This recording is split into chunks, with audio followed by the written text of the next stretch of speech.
அன்பு நண்பர்களே, அனைவருக்கும் அன்னை சமையல் உமாவின் அன்பான வணக்கங்கள். இன்றைக்கி அன்னை சமையலில் பார்க்க போகிறது மஷ்ரூம் சூப். அதுவும் இந்த மழை சீசனில் செஞ்சு கொடுத்தீங்கன்னா குழந்தைங்கள்லேருந்து பெரியவங்க வரைக்கும் விரும்பி சாப்பிடுவாங்க. வாங்க மஷ்ரூம் சூப் எப்படி செய்கிறதுன்னு பார்க்கலாம். 2 டேபிள் ஸ்பூன் கார்ன்ஃப்ளவர் சேர்த்துக்கலாங்க. 1/2 கப் தண்ணி சேர்த்துக்கலாம். கட்டி இல்லாமல் கரைச்சிக்கோங்க. இப்போ இதை எடுத்து தனியாக வச்சிடலாம். கொஞ்சம் பட்டர் சேர்த்துக்கலாங்க. நான் வாசனைக்காக பட்டர் சேர்க்குறேன். நீங்கள் விருப்பப்பட்டீங்கன்னா எண்ணெயிலே கொடுத்தாங்கலாம். கொஞ்சம் எண்ணெய், பொடியாக நறுக்கின ஒரு வெங்காயத்தை சேர்த்துக்கலாம்.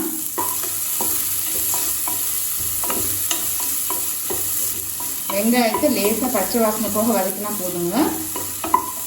இஞ்சியை கொஞ்சமாக துருவி சேர்த்துக்கலாங்க.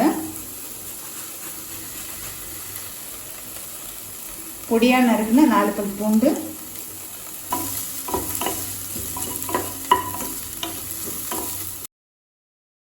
மஷ்ரூமை இது மாதிரி பொடியாக கட் பண்ணி சேர்த்துக்கலாங்க. மஷ்ரூம் சேர்த்து லேசாக வதக்கிக்கோங்க. 1/4 டீஸ்பூன் மிளகாய்த்தூள், 1/2 டீஸ்பூன் கரம் மசாலா,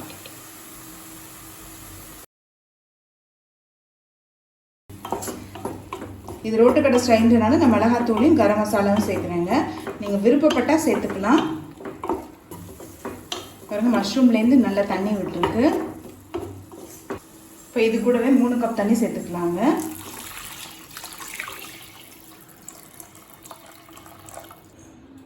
தேவையான அளவு உப்பு. தண்ணி சேர்த்துட்டு ஒரு 2 நிமிஷம் ஸ்லோலியே இருக்கட்டுங்க. இப்போ தண்ணி சேர்த்துட்டு நல்லா கொதிக்க ஆரம்பிச்சிருச்சு. இப்போ கரைச்சி வச்சுருக்க கார்ன்ஃப்ளவர் கரைசல் இது கூடவே சேர்த்துக்கலாங்க.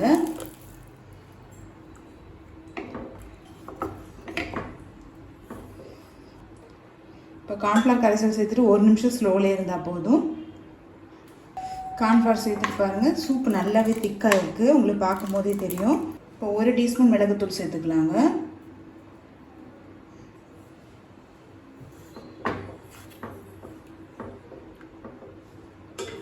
கொஞ்சம் கொத்தமல்லி சேர்த்துக்கலாம். மஷ்ரூம் சூப் ரெடி ஆகிடுச்சு. சர்வ் பண்ணுறதுக்கு முன்னாடி கொஞ்சமாக மிளகுத்தூள் போட்டுக்கலாங்க. கொஞ்சமாக போடுங்க போதும். கொஞ்சம் கொத்தமல்லி, கொஞ்சமாக கார்ன் சூப் சேர்த்துக்கலாம். இது நீங்கள் விருப்பப்பட்டால் சேர்த்துக்கலாங்க. சும்மா ஒரு க்ரன்ச்சினஸ்க்காக நம்ம சேர்க்குறோம். மஷ்ரூம் சூப் ரெடி ஆகிடுச்சு. சர்வ் பண்ணிடலாம். ரெசிபியை ட்ரை பண்ணி பாருங்கள், கண்டிப்பாக உங்களுக்கே பிடிக்கும். ரெசிபி பிடிச்சிருந்ததுன்னா வீடியோவை லைக் பண்ணுங்கள், கமெண்ட் பண்ணுங்கள், ஷேர் பண்ணுங்கள். இது வரைக்கும் அன்னை சமையல் சேனலை சப்ஸ்கிரைப் பண்ணாதவங்க மறக்காமல் சப்ஸ்கிரைப் பண்ணுங்கள். தேங்க்யூ.